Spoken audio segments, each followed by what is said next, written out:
What's going on, guys? Welcome back to the channel. Today we're doing some Ultra League battles.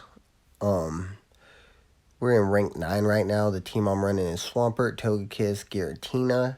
Let's go ahead and hop right in. Our first opponent is going to be Hypnotizato. And really surprised with his opening pick. Lilicki, I had not seen one before, and I wasn't real sure how to handle it. I don't know any of its movesets or matches. I'm sure it's a normal type Pokemon, but so I was a little confused there. He switches in Venusaur into my Swampert, and I kind of panicked. Hit the Togekiss, was thinking Flamethrower, but I really didn't take into account the Sludge Bomb, and he basically just runs through my shields here and then still takes out Togekiss. You can see one Sludge Bomb is just gonna wipe out Togekiss. I mean, these charms are doing a little bit of damage, but they're not gonna do it for me. I am able to get one shield, and there it is. Sludge Bomb gets rid of Togekiss. We bring in our Giratina, who's gonna be able to just farm this Venusaur down. Venusaur has Frenzy Plant, Sludge Bomb. Neither of them do very much against Giratina, but this little Licky actually has access to Shadow Ball. Was not expecting that, and no shields, ate a Shadow Ball. Bye-bye, Giratina. So I'm just going to fire off as many charge moves as I can, and hopefully it'll work out in the end. I do bring in Swampert. He has a Hydro Can loaded, and it's going to get through, take out the Lilicki. He brings in his Venusaur again. We're going to Mud Bomb it down. And right here, I think if I'd have gone for, double Hydro Cannons, I think I might have gotten away with it. But I went for the Earthquake, spent unnecessary energy, and he's able to take me down with that Hydro Cannon. So that's an L in the books. Our next one's going to be against Raphael Dier. And let's go ahead and just get right into this one. Again, opening Swampert into Giratina. This is an interesting matchup. If you land the Earthquake, you can beat Giratina with Swampert pretty solidly. I go ahead and just throw the Earthquake out the bat. It connects and drops the Giratina down past half. We're going to go ahead and block this Ancient Power that he's going to throw. And he has 2 loaded up. He did overcharge quite a bit. This is going to be a Dragon Claw. I'm going to go ahead and throw the Hydro Cannon. I thought he was in range and it would take out the Giratina, but it does not. It actually gets shielded. I throw another one. Same thing, doesn't take out the Giratina. Had I thrown that Earthquake, I would have been able to get away with my Swampert here, but he's going to take it out with another Dragon Claw. And we have a Togekiss ready to finish it off with Charm. We'll see what he brings in. It's going to be his own Swampert, and we're just going to do our best to charm this thing down. A Hydro Cannon does a pretty good chunk to Togekiss. You don't want to take 2 of them. He throws the Earthquake, though, which was a big mistake on his part. It costs more energy, does not nearly as much damage. It's resisted. And we're going to bring our Giratina in to finish off the Swampert. We still have our Togekiss in the back with a Flamethrower. So we're just going to keep that back there. Hit this muck with as many Dragon Claws and Ancient Powers as we can, and just get it as low as we can. He still has a shield, so we want to get that shield off, so we can bring Togekiss in to finish it with the Flamethrower. And he's holding on to it pretty good. That's shows actually, a lot of restraint to be able to hold off on your shield 3 times in a row like that. He does end up using it. We're going to let him finish this off with this Dark Pulse. That's perfectly fine. We want him to spend that energy so there's no threat of catching a charge attack on the way out. And like I said, Togekiss comes in with the flamethrower and ends the muck. So GG's. It's round 2 in the bank. We're 1-1 right now. We're going into our third match against Lord Parent 666. Okay. We're gonna bring our Swampert into Giratina again. Like I said, it can be won. We're gonna go ahead and shield this, I believe. And we're gonna throw our Hydro Cannon, hopefully get the shield. I don't think I do. Yeah, nah, he lets it go through. So we're gonna switch out into our Togekiss, catch this Dragon Claw, and just hit it with as many charms as we can. He was a little slow on the switch out. He brings in his Alolan Muck, who with Dark Pulse right there. I could have let that go through, but I was worried it was gonna be an Acid Spray. I didn't want to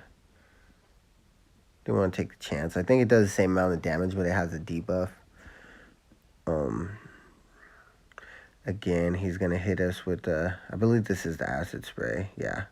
See, not very much damage, but it does have the debuff, so we're going to get out of there as fast as possible.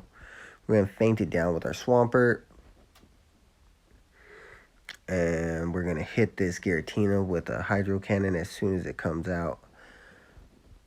It does get shielded, but we have another one. I don't believe this is going to be enough to KO the Giratina. But, no, he gets off a charge attack. So he's going to take our Swampert. His Giratina's low enough, though, to where we can just come in and hit it with a charm, and bye-bye Giratina. He has his own Swampert in the back. I threw this flamethrower just because I wanted to see what it would do. How much damage it would put onto the Swampert. It's not much. Tried to switch out and catch this Hydro Cannon, but we had hit the CMP tie. So we bring in our Giratina, and he's just gonna... No Dragon Claw down, that's GG's. Hydro Cannon does virtually nothing to a Giratina.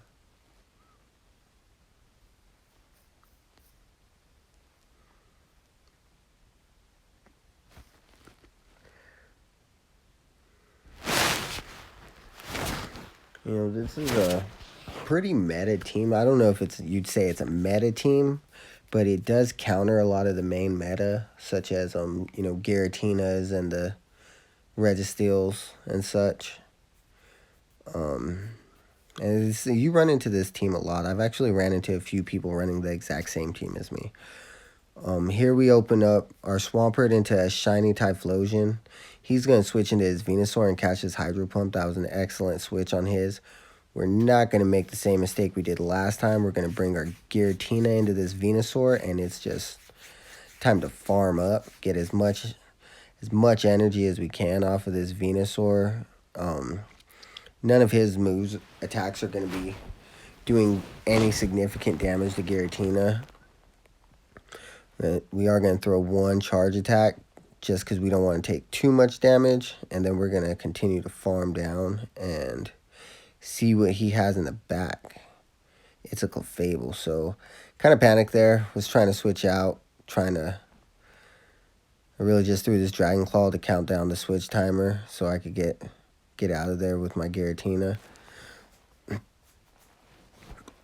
Don't want a Giratina in against a Clefable. It's not a nice matchup in any way whatsoever. We are going to get 2 Hydro Cannons off, which is going to burn both their shields. He's going to be able to charm down this Swampert. And we're going to bring in our Togekiss. He's probably charged up to pretty close to a Meteor Mash by now. But it's okay. We have 2 shields left. And we're going to be able to charm this Clefable down. And he's going to bring back in his Typhlosion. No shields. This is going to be a Blast Burn. So we're going to shield it up. We have the Ancient Power ready. We're going to be able to take out this Typhlosion pretty cleanly. Again, we're going to take this Meteor Mash. It's going to do away with the Togekiss, but that's alright. We wanted him to spend that energy. We wanted to come in with a clean slate against this Clefable, and we're going to be able to get this Ancient Power off and end the Clefable. GG's, pretty close game. This next match I'm actually very proud of it. It was a very close match. I was very surprised that I came out with the win, and don't want to spoil it, but it's a pretty nice match. We're gonna charge up to the Hydro Cannon and switch out. We're gonna catch this Crunch with our Togekiss, and we're gonna just charm this Gyarados as much as we can until they switch it out. We're gonna resist the Crunch. We're gonna resist the Outrage. We're gonna resist the Dragon Breaths. So we win this matchup pretty solidly. He's gonna switch into his own Togekiss, and we're gonna fire off the Ancient Power. It's gonna catch a shield, and we're gonna get charmed down. But we do have our Swampert in the back with the Hydro Cannon loaded, so we're going to be able to fire one off, take their second shield. We're just going to take this Ancient Power. It's not going to do much to our Swampert, and we're going to fire off this Hydro Cannon. Right here, I charged up a bunch of energy off of this Togekiss. There was no need for that. I was taking too much damage from charms to stay in there, and I should have gotten out as soon as possible. But right here he has a Gyarados. I haven't seen what he has in the back, so my plan here is to just charge up as much energy off this Gyarados as possible, shield it, and come into this match against this Snorlax with as much health and as much energy as possible. Right here, I get the boost, which is critical in this matchup. Without the boost, I would have lost. Body slams don't do anything, but this lick damage adds up, and there's really not much a Giratina can do to a Snorlax. These Ancient Powers are chipping away at it, but you can see it's 3 already, and it's only halfway down. Right here, we are coming pretty close to the lead. He gets his next charge move, but with the boost and the type resistant, it's just not enough to do anything to Giratina. So we do come out of that with a win. Barely got lucky and got that boost, but that is 5 games in the book, and we came out 4-1. So we are slowly climbing our way towards rank 10. I hope to be there by the end of the week before Masters League start, which probably isn't a smart thing. I don't have Master League Pokemon, but we'll see how it goes. So that's all for today. Like, comment, subscribe. Go ahead and let me know what you want to see. Let me know if you have any pointers or teams you'd like me to try out, and we will see you next time.